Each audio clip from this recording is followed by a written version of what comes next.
Well, US President Donald Trump has announced significant reciprocal tariffs on India and on China, but said that he is being kind on them by charging roughly half of what they charge us. Now, calling these as discounted reciprocal tariffs, President Trump said the US will charge an import duty of 26% on India and 34% on China. Speaking about India, President Trump described tariffs by New Delhi as very, very tough. He went on to say that their Prime Minister Narendra Modi, who recently left US, he's a great friend, but I said to him that you are a friend of mine, but you have not been treating us right. India, according to Trump, charges 52%, so they will in fact charge them half of the tariffs, which is 26%. Japan, 46%. They would charge us 46% and much higher for certain items like cars, little items like cars. 46%, we're charging them 24%. India, very, very tough, very, very tough. The Prime Minister just left, and he's a great friend of mine, but I said, you're a friend of mine, but you're not treating us right. They charge us 52%. You have to understand, we charge them almost nothing for years and years and decades, and it was only 7 years ago when I came in, we started with China, we took in hundreds of billions of dollars from China in tariffs, and they understood, honestly. President Xi understood. He said, look, I understand, and the other countries, and they all understand.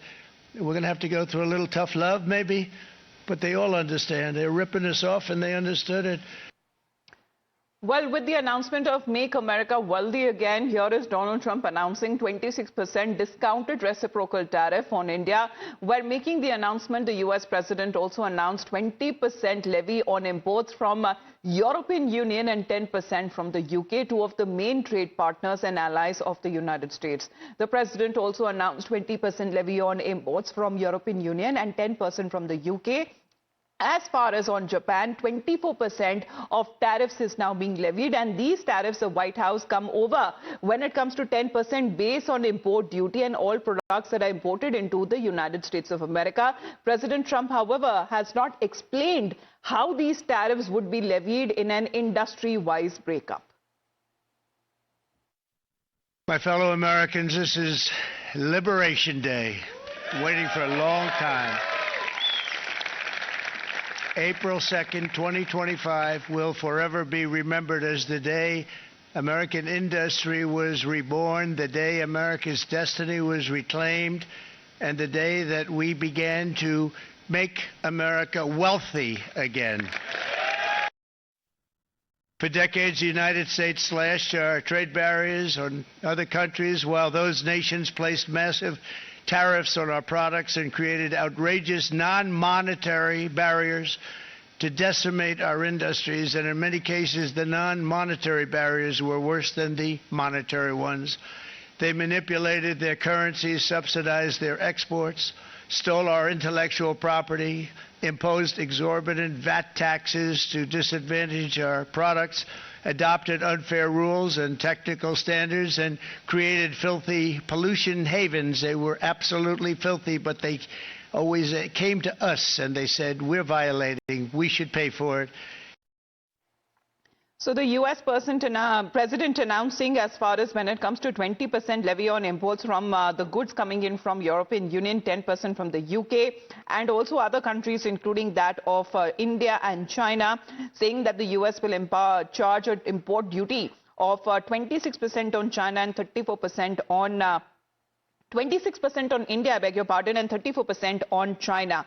Let's in the meantime also talk about the other countries which have been on the target list, as far as the White House now saying that Canada and Mexico are exempt from the new reciprocal tariffs that have been announced by President Trump. A fact sheet from Trump's office says that the goods imported under the existing continental trade deal known as the CUSMA will not face tariffs, while those outside the deal will see a 10% tariff hike. Now, Canada was lent off this lengthy list as Trump unveiled, showing off the tariff levels most other countries will face starting Thursday. However, the Prime Minister of Canada was in a meeting with his cabinet committee on US relations to decide on the next course of action.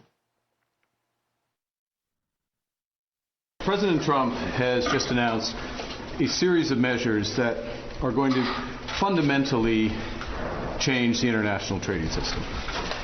Now, in doing so, he has preserved a number of important elements of our relationship, the commercial relationship between Canada and the United States. As of this evening, the tariffs on automobiles will enter into force, and the U.S. has signaled that there will be additional tariffs in so-called strategic sectors, pharmaceuticals, lumber, and semiconductors. We're in a situation where there is going to be an impact on the U.S. economy, which will build with time. In our judgment, it will be negative on the U.S. economy. That will have an impact on us.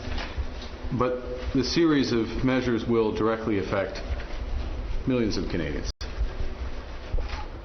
We are going to fight these tariffs with countermeasures. We are going to protect our workers, and we are going to build the strongest economy in the G7. In a crisis, it's important to come together, and it's essential to act with purpose and with force, and that's what we will do. All right, Srinjoy is connected with us, and so is our guest joining us here on the Times Now broadcast, Raymond De Vickery, who is the Senior Associate, Center for Strategic and International Studies and former Assistant Secretary of Commerce. Thank you very much for taking out your time. Mr. P.K. Basu is also connected with us, independent economist. Srinjoy, just taking a quick question from you, because here is what Donald Trump says, that 2nd of April now marks as Liberation Day as far as his dream is now concerned of making America wealthy again.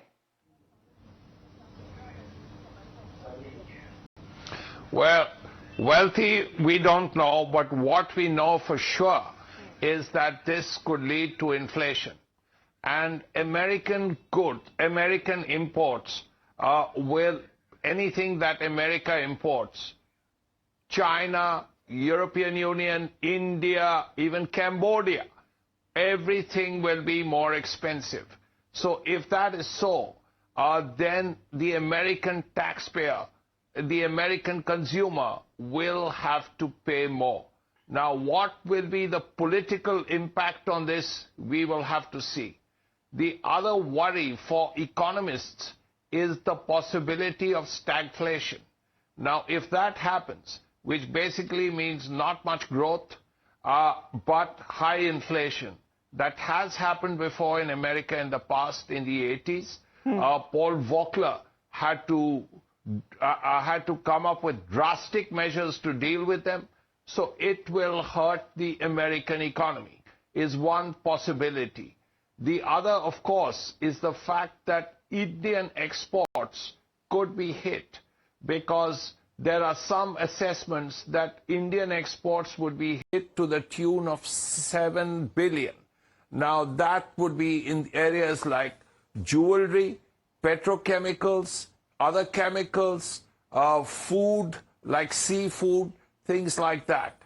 But again, if China's exports are going to be more expensive, and European Unions are going to be more expensive, and Vietnam's are going to be expensive, and Japan's and South Korea's, maybe India's could be expensive but less expensive. So this a very rare feature could work out.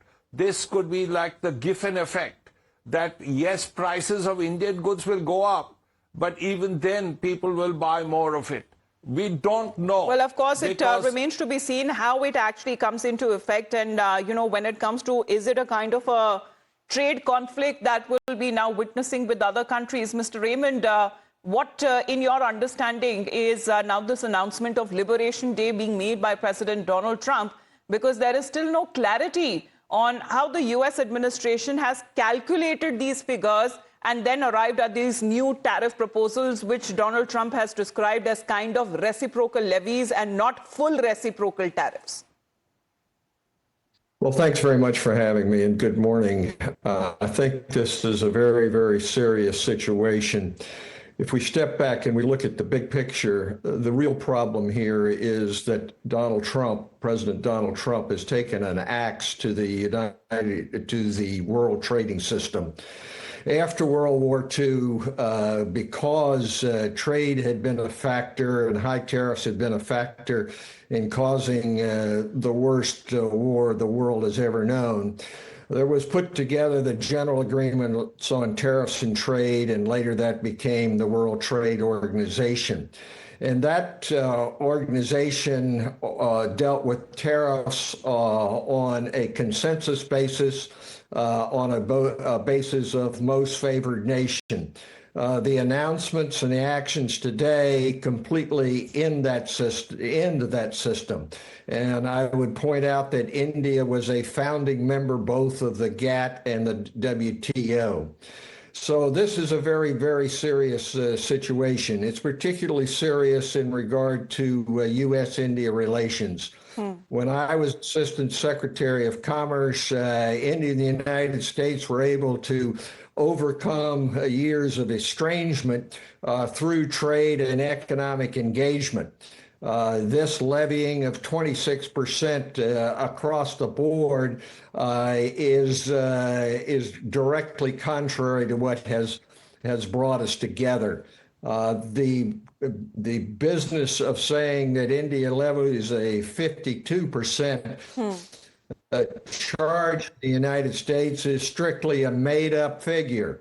It's not really in terms of tariff, which has come down from about 17% to about 10% overall, right, but is a combination of the guesses about the impact of non-monetary barriers and alleged currency manipulation. So it doesn't have any basis in reality. It's a made-up figure. In my view, what is going on here is really an invitation to a bilateral negotiation, right, which President Trump, of course, is very comfortable with, having come from a real estate background. Well, there has been a lot of back and forth that has also been taking place, isn't there, Mr. Basu? Because recently the Prime Minister and the President also set a goal of more than doubling the bilateral trade to $500 billion US by 2030, and also agreeing to negotiate the first tranche of mutually beneficial and multi-sectoral bilateral trade agreement. Do you feel that it would get impacted with these reciprocal discounted tariffs, as Donald Trump has been saying? No, I think that this is an invitation to continue the negotiation.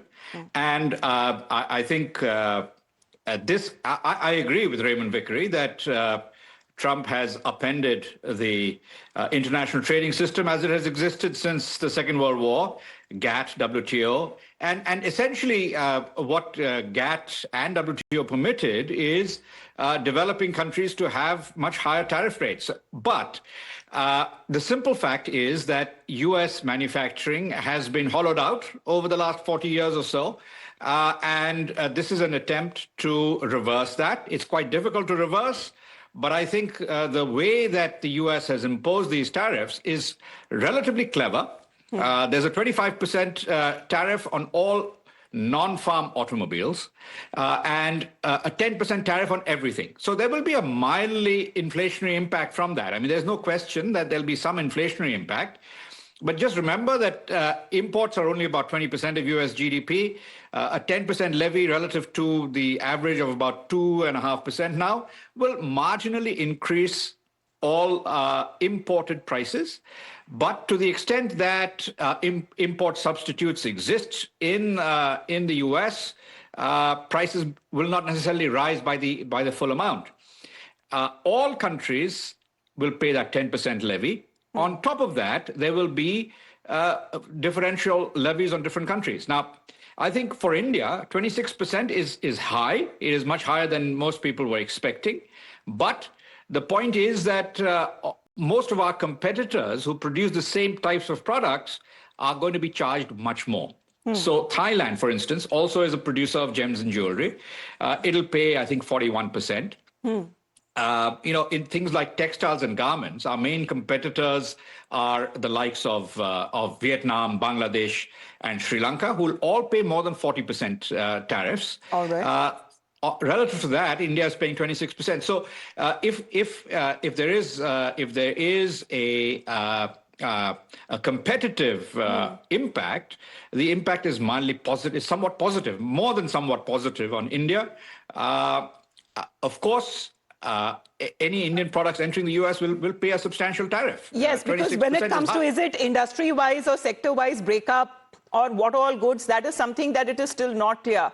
Because we would want to hear what President Trump has to say, because he's been calling, India as very, very tough, but he's been also calling Prime Minister Narendra Modi as a very good friend. And when it comes to US trade representatives, they have been saying that the India-US trade in goods was worth over estimated $129.2 billion US dollars in 2024. How will that be impacted? Let's just quickly listen in to President Donald Trump once again.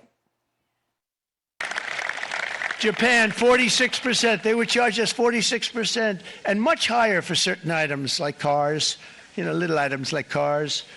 46%, we're charging them 24%. India, very, very tough, very, very tough.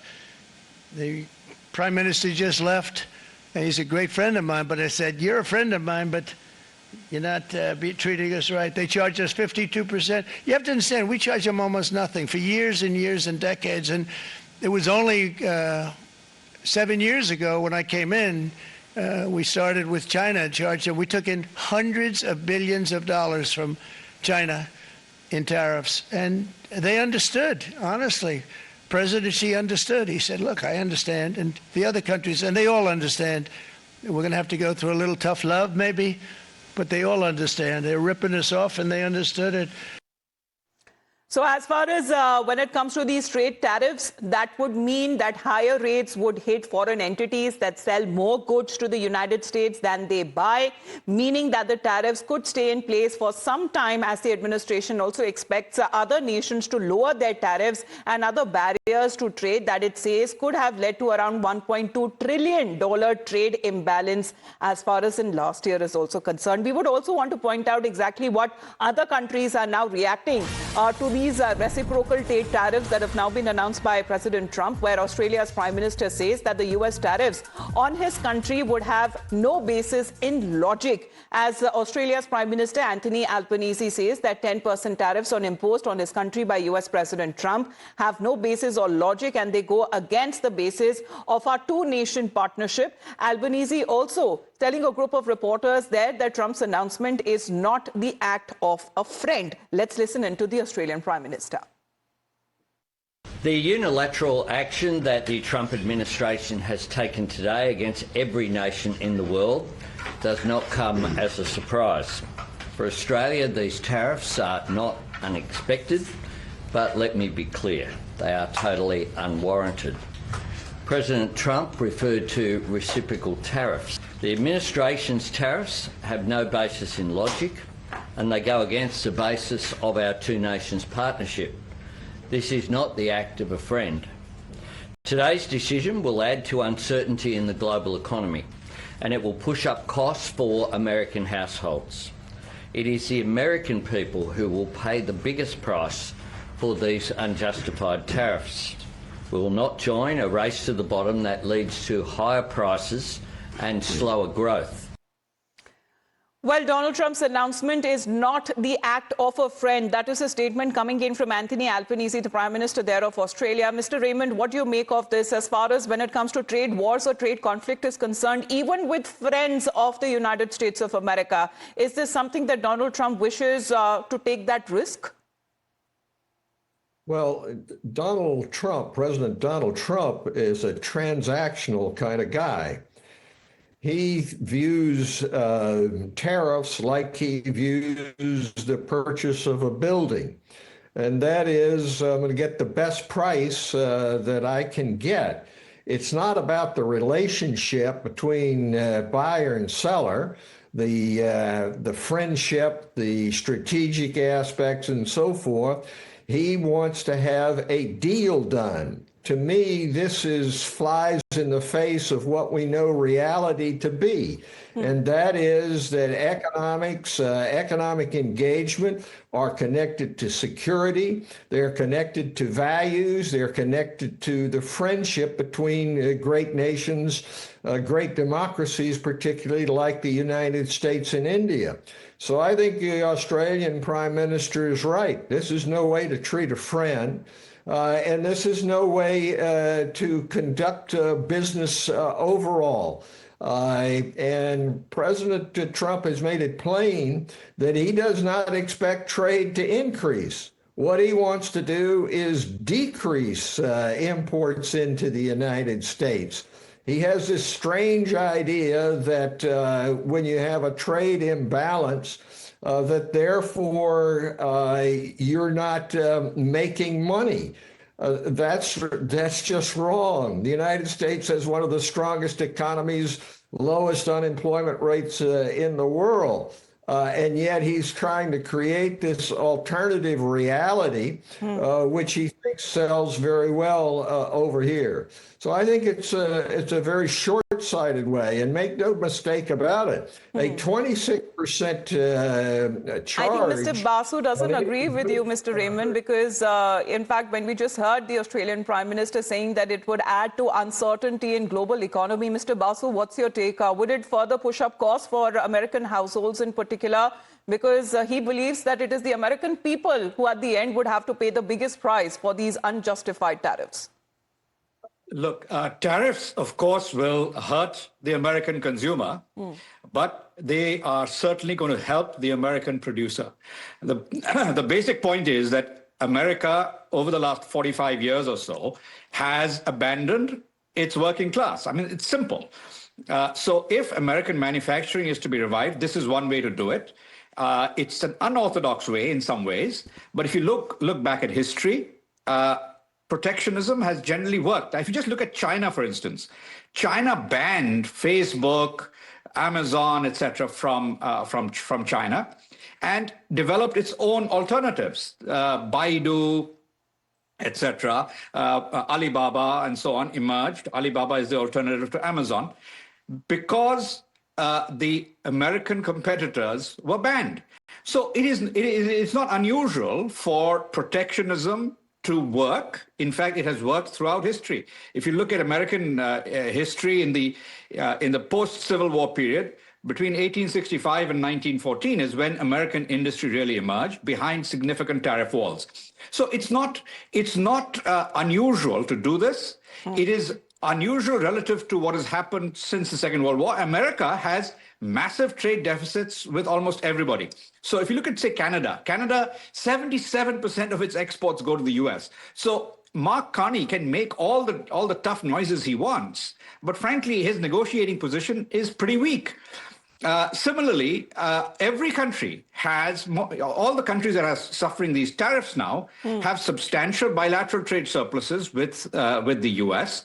And this is aimed at reducing those surpluses, those bilateral surpluses that they have with the US, the deficits the US has with them.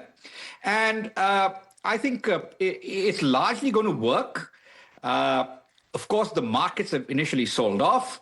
I would see this as actually a buying opportunity because, in fact, what the US is attempting to do is to revive, for instance, the car industry. You know, in South Korea, it's well known that if you buy a foreign car, you're immediately subject to a tax audit. So it's a non-tariff barrier.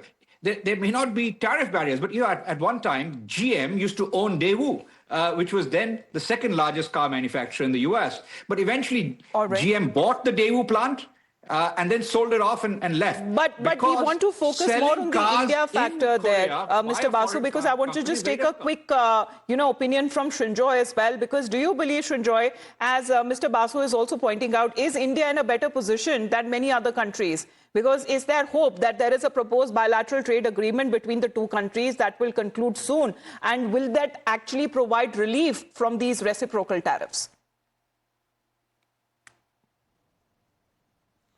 Yes.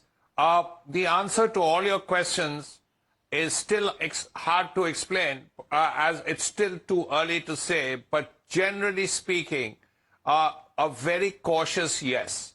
First of all, yes, these tariffs will hurt.